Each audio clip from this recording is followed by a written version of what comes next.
Right now, we're focusing on issues impacting renters, and we're starting tonight with raised rents. Yes, this is a challenge nearly every renter in the state is facing this year. Channel 3 chief investigative reporter Matthew Campbell starts our series with the top 3 negotiation tips that could shave hundreds off your rent. I was supposed to retire at the age of 65.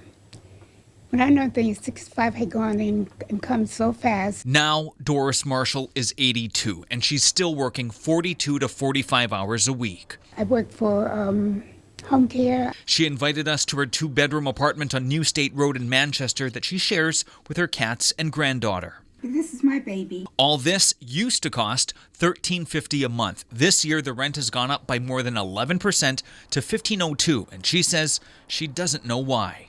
I have no idea. We learned that renters are at the mercy of landlords when the lease is up. There's no limit to what they can charge and no explanation is needed. Brian Carberry from Apartment Guide, a website that matches renters with homes, says we're seeing some pretty staggering increases this year. Nationally, you could see prices up about 20% for a 1-bedroom or 2-bedroom apartment. Here's what's behind this. There's a lot of competition for people looking for apartments, and there's not a lot of inventory. Renters like Doris have decisions to make. I just have to accept it because I don't plan to move or anything. I like it here. But it's not necessarily the landlord's way or the highway, especially in towns like Manchester. This is one of 12 Connecticut towns with a fair rent commission. If the renters feel the rent is too high, they can file a complaint. The commission will investigate. Attorney Timothy O'Neill for the town explains how they do that. The whole measuring stick is what are other rents that are being charged in the town of Manchester for the same type of unit. The commission can negotiate rents on behalf of residents.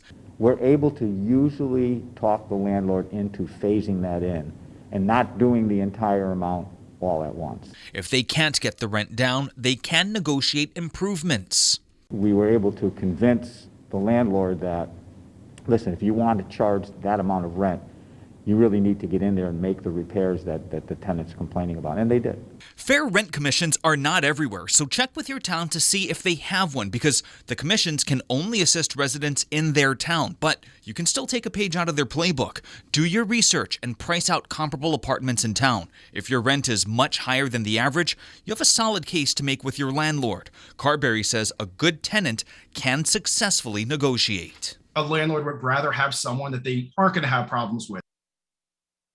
Now, we do know of one success story in Stamford where a renter negotiated a 20% increase down to 3% after providing examples of average rents in the market. So to recap, a landlord can name their price when the lease is up, and it is common these days to expect a 15 to 20% increase. What they can't do, they cannot raise the rent in the middle of the lease. So if you're looking for tips on negotiations or have some questions of your own, we're hosting a Facebook Live right after our newscast starting at 6:35. We're going to have an expert standing by to take your questions. Live here in studio, Matthew Campbell, Channel 13 News.